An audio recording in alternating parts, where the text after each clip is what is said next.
Hello, welcome in the development update 6 from my latest RTS game course. Let's see what I've implemented. So here is our map, here are our units. You see these red circles around the units. This is the attack range. So the new thing we have now will be attacking. And as soon as we will get into the attack range of enemy or enemy will get in attack range of the player, we'll be able attacking. First, we are implementing this on the enemies. So I will run the game, you'll see.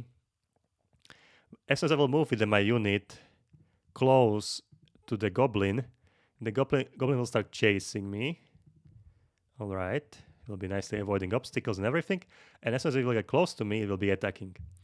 We have different attacks. We have, you can see this is a horizontal attack. We can go other side. Horizontal attack, I can go above. This you can see attack up and down, attack down. So these types of attack.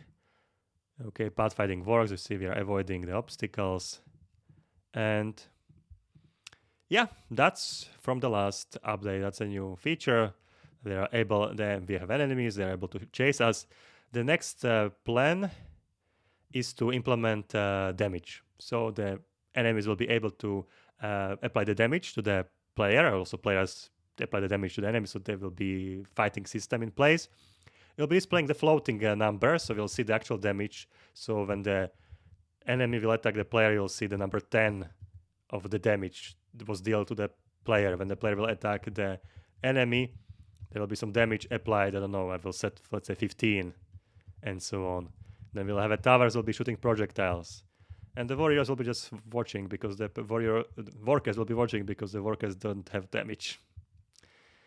Okay, so floating numbers and then also ability to defeat the unit, so to kill the unit. So there'll be some death animation on each unit and all these things, but that will be for the next recording day.